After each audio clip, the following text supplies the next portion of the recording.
এটি হলো হাওয়াই Y9 prime 786। 786। ঠিক আছে, এটা হচ্ছে ফোনের মডেল। তো এটার সামনের ক্যামেরা কোথায়? ঠিক আছে, ক্যামেরাটা কোথায় এটি ক্লিয়ার করে দেখায়। এটুকু আর কি ভেঙে গেছে, তো সামনের ক্যামেরা দেখা যাচ্ছে না। তো এটার পিছনের ক্যামেরা হচ্ছে এই যে ট্রিপল ক্যামেরা দেওয়া আছে, পিছনে ফিঙ্গারপ্রিন্ট দেওয়া আছে। ঠিক আছে, তো এখানে কি লেখা? AI camera.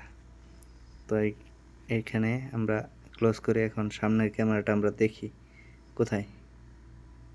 এই ক্যামেরাতে ঢুকলাম, তারপরে এটা হচ্ছে পিছনের ক্যামেরা। ঠিক আছে, তো আমরা সামনের ক্যামেরাটা সুইচ করব এখন। তো আমরা এখানে ক্লিক করলাম, এই যে ক্যামেরাটা বের হয়ে আসলো। ভালো করে ফোকাস করতেছে না, তাহলে আমি আপনাদেরকে দেখাই। এই যে বের হয়ে আসলো, যখন পিছনে ক্যামেরা দেবো যে আবার অটোমেটিক ভিতরে চলে গেছে। ঠিক আছে, তো এই হইল সেট। ঠিক আছে, আমি আবার ক্লোজ আপ করে দেখাই আপনাদেরকে, তাহলে জিনিসটা বুঝতে পারবেন। দেখেন।